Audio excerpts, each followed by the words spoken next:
this is a list of diseases commonly found here and in populations that eat and live like the U.S., but were rare or even non-existent in populations eating diets centered around whole plant foods.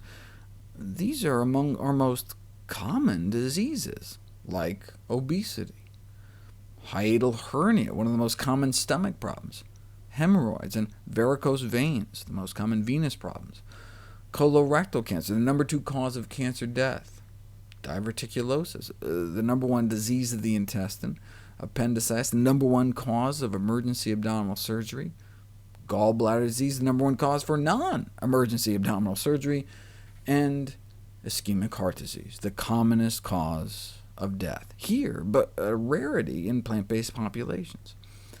This landmark study suggesting that coronary heart disease was practically non-existent among those eating traditional plant-based diets in Africa claimed that there was adequate autopsy evidence to confirm that fact. Let's look at it. Doctors in sub-Saharan Africa during the 30s and 40s recognized that certain diseases commonly met in Western communities were rare in rural African peasants. This hearsay talk greeted any new doctor on arrival in Africa. Even a teaching manual stated that diabetes, coronary heart disease, appendicitis, peptic ulcers, gallstones, hemorrhoids, and constipation were rare in African blacks who eat foods that contain many skins and fibers, such as beans and corn, and effortlessly pass a bulky stool 2 or 3 times a day. Surgeons noticed that the common acute abdominal emergencies like appendicitis in Western communities were virtually absent in rural African peasants. But do we have hard data to back that up? Yes. Major autopsy series were performed, first 1,000 Kenyan autopsies, not a single case of appendicitis, not a single heart attack. 3 diabetics out of 1,000, 1 peptic ulcer, no gallstones, and no evidence of high blood pressure, which alone affects 1 out of 3 Americans. Maybe the Africans were just dying early of other diseases and so never lived long enough to get heart disease? No. Here's age-matched heart attack rates in Uganda versus St. Louis. Out of 632 autopsies in Uganda, 1 myocardial infarction. Out of 632 Missourians, same age and gender distribution, 136 myocardial infarctions, right? More than 100 times the rate of our number 1 killer. In fact, they were so blown away, they did another 800 autopsies in Uganda, and still, just that 1 small-healed infarct, meaning it wasn't even the cause of death, out of 1,427 patients, less than 1 in 1,000, whereas in the U.S., it's an epidemic.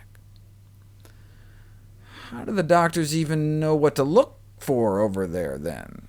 Though practically unheard of among the native population, the physicians are quite familiar with heart disease, because of all the folks that immigrate to the countries in Africa. The famous surgeon, Dr. Burkitt, insisted that modern medicine is going about it all wrong. A highly unacceptable fact that is rarely considered yet indisputable is that with rare exceptions there is no evidence that the incidence of any disease was ever reduced by treatment. Improved therapies may reduce mortality, but may not reduce the incidence of the disease. Right? Understand what he's saying? Take cancer, for example. The vast majority of effort is devoted to advances in treatment. Second priority given to screening programs attempting early diagnosis. But is there any evidence that the incidence of any form of cancer has ever been reduced by improved treatment or early detection? Early diagnosis may reduce mortality rates, and medical services can certainly profoundly benefit sick people, but have little, if any, effect on the number of people becoming ill in the first place.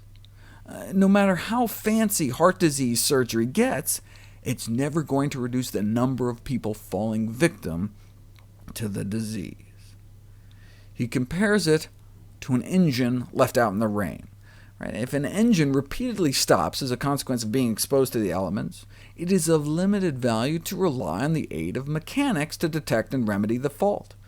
Examination of all engines would reveal that those out in the rain were stopping, but those under cover were running well, so the correct approach would then be to provide protection from the offending environment.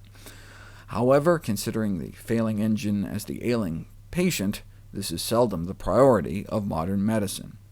He sums it up with the cliff or the ambulance. If people are falling over the edge of a cliff and sustaining injuries, the problem could be dealt with by stationing ambulances at the bottom or erecting a fence at the top. Unfortunately, we put way too much effort into the provision of ambulances and far too little into the simple approach of erecting fences. And then, of course, there are all the industries enticing people to the edge and profiting from pushing people off.